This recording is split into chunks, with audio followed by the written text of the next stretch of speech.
YSRCP party వాళ్ళు రోజు ఇది ఒక తతంగం అయిపోయింది అధ్యక్ష. వాళ్ళకి ఒక కొత్త శాసనసభలో మనం ఒక రాజధాని కట్టుకొని అర్థవంతమైన చర్చలు జరగాలి అసెంబ్లీలో. ఈ రాష్ట్ర అభివృద్ధి కోసం అందరం కూడా అధికార పక్షం ప్రతిపక్షం అందరం కూడా కలిసికట్టుగా ఈ కొత్త రాష్ట్ర అభివృద్ధి కోసం మనం పాటుపడాలి. అసెంబ్లీని దానికి వేదికగా ఉపయోగించుకోవాలని చెప్పి కూడా అందరం అనుకునే పరిస్థితుల్లో ఈరోజు వీళ్ళు చాలా నిస్సిగ్గుగా వీళ్ళ బిహేవియర్ చూస్తా ఉంటే అధ్యక్ష, వీళ్ళు అసలు ఎలా శాసనసభకు వచ్చారు, వీళ్ళు ఎలా ఎన్ని కాపాడారో కూడా వీళ్ళు అర్థం కాని పరిస్థితుల్లో ఉన్నారు. నాయకుడు ఎలా ఉంటారో శాసనసభ్యులు కూడా అలానే ఉన్నారు అధ్యక్ష. ఆవు చెలో మేస్తే దూడ గట్టును మేయదు. వీళ్ళు మాట్లాడే భాష ముఖ్యమంత్రి గారి పట్ల కానీ లేకపోతే మీ పట్ల కానీ వీళ్ళు వ్యవహరించే తీరు కానీ దొంగలు ఆలిబాబా 40 దొంగల్లాగా ఉన్నారు అధ్యక్ష. వీళ్ళు శాసనసభ్యుల్లాగా లేరు, ఒక క్రిమినల్స్ లాగా వ్యవహరిస్తా ఉన్నారు అసెంబ్లీలో. వీళ్ళు ఏం కోరుకుంటా ఉన్నారు, వీళ్ళకి ఏం కావాలి, ఒక సవాలు విసురుతారు. నిన్న మంత్రి గారి మీద ఒక సవాలు విసిరారు, మంత్రి గారు దానికి స్పందించారు. వ్యవసాయ శాఖ మంత్రి గారు దాని మీద పారిపోతారు, దాని మీద మాట మీద నిలబడరు, బయటికి వెళ్లి మాట్లాడతారు.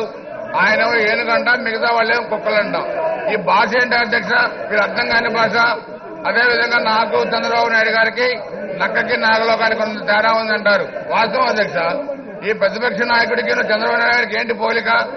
వీళ్ళు జైలుకి వెళ్లి వచ్చే నాయకులు. చంద్రబాబు నాయుడు గారు ఒక సుదీర్ఘ రాజకీయ అనుభవాలు గల నాయకుడు. ఈ రాష్ట్రాన్ని, కొత్త రాష్ట్రాన్ని అభివృద్ధి పదంలో నడిపించాల్సిన నాయకుడు, ఒక అనుభవం గల ముఖ్యమంత్రి. వీళ్ళకి ఏ అనుభవం ఉంది అధ్యక్ష? వీళ్ళు జైలుకు వచ్చే అనుభవం ఉంది. లక్షల కోట్ల రూపాయల తండ్రిని అధికారాన్ని అడ్డం పెట్టుకుని దోపిడీ చేసే అనుభవం ఉంది. ఈరోజు ఐఏఎస్ అధికారి శ్రీలక్ష్మి అధ్యక్ష, ఈ రోజు చూస్తే బెడ్ మీద పక్షవాతం వచ్చి నడవలేని పరిస్థితుల్లో సాగు బతుకుల మధ్య కొట్టుమిట్టాడుతుంది. వీళ్ళు కాదు అధ్యక్ష, వీళ్ళు ఐఏఎస్ అధికారులని, ఐపీఎస్ అధికారులని, వీళ్ళ పార్టీలో పనిచేసే మంత్రుల్ని జైలుకు పంపించిన సిగ్గులేని పార్టీ అధ్యక్ష ఈ వైఎస్ఆర్ పార్టీ. వీళ్ళు కూడా ఈరోజు మాట్లాడుతూ ఉన్నారు అధ్యక్ష. వీళ్ళు ఒక దొంగల్లాగా వ్యవహరిస్తా ఉన్నారు, ఒక క్రిమినల్స్ లాగా వ్యవహరిస్తా ఉన్నారు అధ్యక్ష. వీళ్ళని ప్రజలు కూడా అర్థం చేసుకుంటా ఉన్నారు అధ్యక్ష. ఈరోజు ఈ అసెంబ్లీ సమయాన్ని వృధా చేస్తూ ఈరోజు స్పీకర్ గా మేమేనా కూడా గౌరవం లేకుండా, ముఖ్యమంత్రి గారి అనుభవాన్ని కూడా వీళ్ళు గుర్తింపునివ్వకుండా, గౌరవాన్ని ఇవ్వకుండా ఇష్టారాజ్యంగా నోటికి ఏదొస్తుంది మాట్లాడడం. వీళ్ళేదో పెద్ద హరిచంద్రులు అయినట్టు, మిగతా వాళ్ళందరూ కూడా తప్పుడోళ్ళు అయినట్టు. వీళ్ళకి ఏమర్హతుంది అధ్యక్ష మాట్లాడటానికి? ఎన్ని వేల కోట్ల రూపాయలు దుర్వినియోగం చేసి అధికారాన్ని అడ్డం పెట్టుకుని అనేక విధాలుగా ఈరోజు మాట్లాడతారు. వైజాగ్ ఎయిర్పోర్ట్ లో ముఖ్యమంత్రి టచ్ చేస్తా ఉన్నా అంటారు, కృష్ణా జిల్లా కలెక్టర్ని జైలుకి తీసుకెళ్తానంటాడు. అదేవిధంగా అధికారులను ఇష్టారాజ్యంగా మాట్లాడతారు. వీళ్ళకి ఒక సమాజం పట్ల గౌరవం కానీ, సమాజంలో పనిచేసే ఉద్యోగుల పట్ల గౌరవం కానీ వీళ్ళకి లేదు అధ్యక్ష. వీళ్ళ మీద తీవ్రమైన చర్యలు కూడా తీసుకోవాల్సిన అవసరం ఉంది.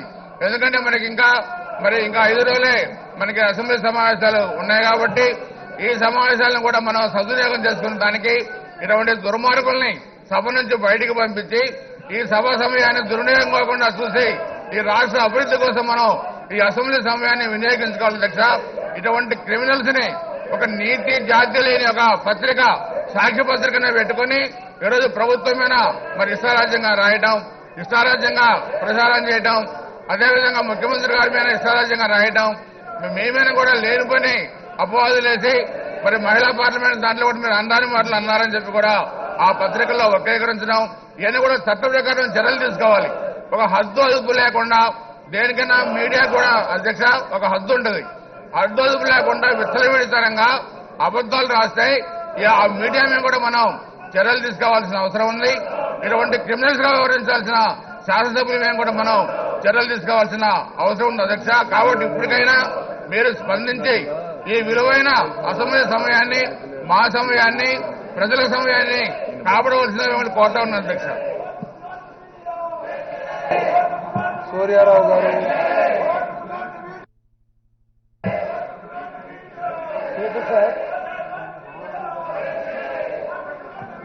Speaker sir.